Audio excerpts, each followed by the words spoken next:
Hola, ¿qué tal? Bienvenidos a la entrevista de hoy. Nuestro protagonista en esta ocasión es José Luis Blanco, que es el presidente de Wine Europe y CEO de Nordex y que ha sido también el ponente del último foro de la región. ¿Qué tal? Bienvenido. Muchísimas gracias por acogerme y encantado de estar aquí. La energía eólica es una fuente limpia, pero sí que es cierto que tiene cierto impacto medioambiental. Entonces, a la hora de planear un parque, ¿cómo son esos estudios que hay que hacer para ver cómo se adapta al espacio en el que está, la flora, la fauna y demás? Pues sí, efectivamente cualquier actividad del ser humano pues tiene impacto y la legislación actual, que cumple pues, principios de Ecuador, se llama, para que los proyectos sean financiables, una legislación muy rigurosa, muy garantista, donde se evalúan todos los impactos que esa implantación tiene sobre el territorio y sobre otras especies. Lo que ha cambiado últimamente es que algunos países, como Alemania, obligan ya a evaluar el impacto de no hacerlo. O sea, ¿qué impacta si no lo haces para la lucha contra el cambio climático? Porque como sociedad, si no atacamos el cambio climático, todas las especies, incluida el ser humano, van a ser severamente afectados. Con lo cual, lo que hay que hacer es un estudio en su conjunto, el impacto que tiene el hacerlo, qué medidas compensatorias, mitigatorias hay que hacer y qué impacto tiene el no hacerlo. Y a raíz de eso pues, se emite una declaración de impacto ambiental que va pues, asociada a la tramitación de ese proyecto. Mientras que en países como Alemania está creciendo la energía eólica, nos estamos encontrando en Galicia con muchos nos por parte de administraciones, de Tribunal Superior de Justicia y demás. ¿Cómo hacerle frente también a esto, sobre todo por la parte de las propias empresas?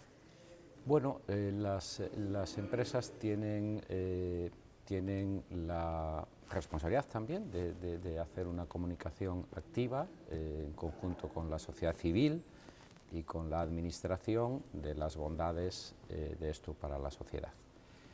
Pero la sociedad tiene que entender también que en un mercado libre, donde hay movimiento de capitales y de personas, el dinero va y se invierte en los sitios que genera más rentabilidad, más certidumbre y menos incertidumbre y menos problemas. Entonces, si nos dedicamos a poner trabas, pues las empresas invertirán en otro sitio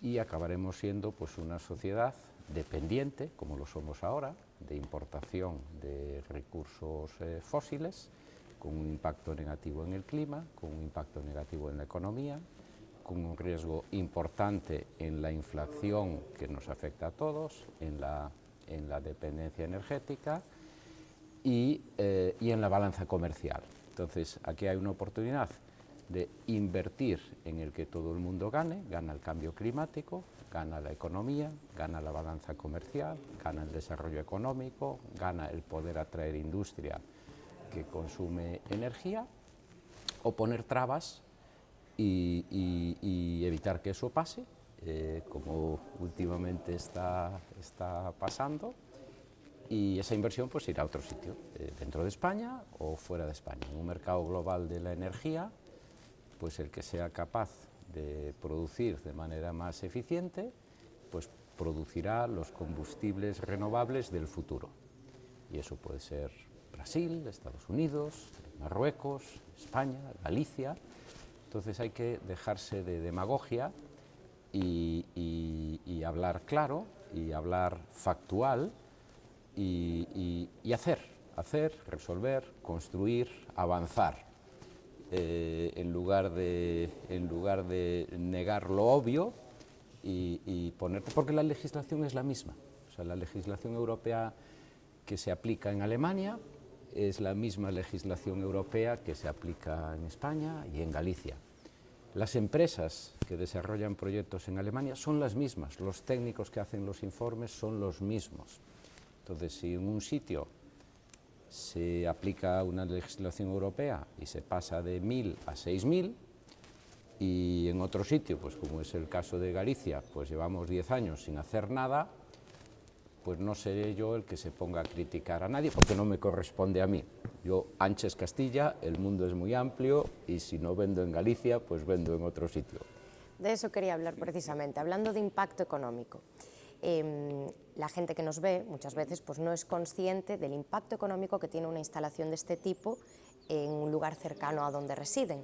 ¿De cuántos empleos podemos estar hablando? ¿De qué tipo son esos empleos que se generan? Bueno, tú tienes muchos efectos, o sea, y lo tienes que ver no tanto como impacto local, que también, y hablaré de ello, sino como impacto para la sociedad. Galicia, por ejemplo, actualmente en demanda energética primaria todavía importa más del 50% de combustibles fósiles. Y el mundo tiene que funcionar sin combustibles fósiles en 2050. Eso es mañana. Entonces, importar más del 50% de tu demanda energética en combustibles fósiles, pues significa que estás teniendo un impacto en clima muy importante, estás teniendo un impacto en balanza comercial muy importante, estás expuesto a la volatilidad de la seguridad de suministro, o sea, pues hay un tema en el Mar Rojo o una guerra, estás expuesto a la inflación, lo que nos ha pasado aquí los últimos años, los ciclos de precio de las commodities. Entonces es una situación que tienes que darle la vuelta como sociedad, porque no va a ser cómo va a funcionar el mundo en 2050, y cuanto antes lo atajes, mejor.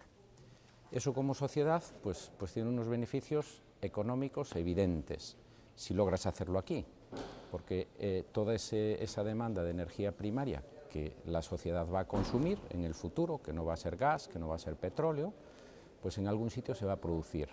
Esos combustibles sintéticos, esa electricidad verde, esa electrificación de la economía, se va a producir en algún sitio que puede ser aquí o puede ser importada, pero no va a ser con CO2. Entonces la sociedad tiene que decidir si lo quiere hacer aquí o si quiere importar los combustibles del futuro o los vectores energéticos del futuro. ¿Qué significa hacerlo aquí versus importarlo?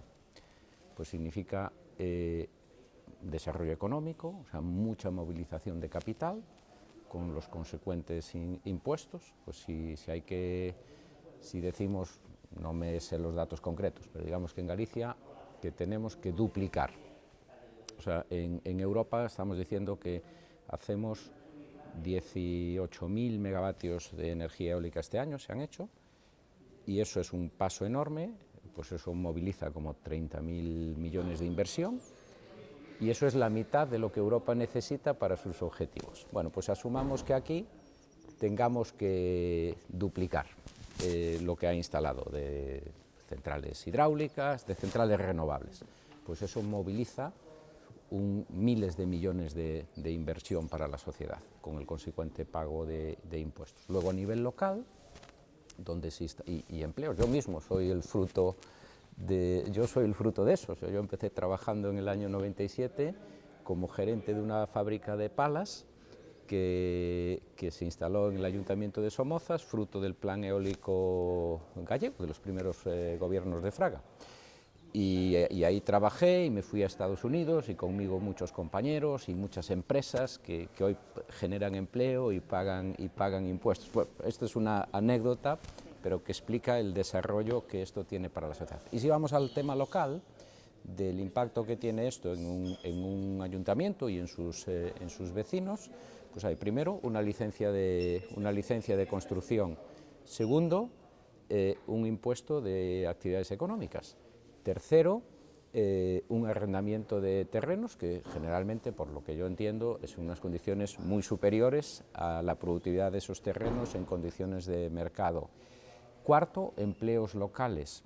Estas instalaciones se instalan principalmente en núcleos rurales. Yo soy un niño criado en la aldea, ¿no? Nadie me tiene que explicar lo que es la aldea y lo difícil que era buscar oportunidades allí, y hijo de emigrantes, además, que mis padres tuvieron que emigrar a Suiza para darme una educación mejor, tener más oportunidades, porque no había oportunidades allí. Pues esto fija empleo, paga impuestos, genera desarrollo, lucha contra el cambio climático. ¿Qué más queremos?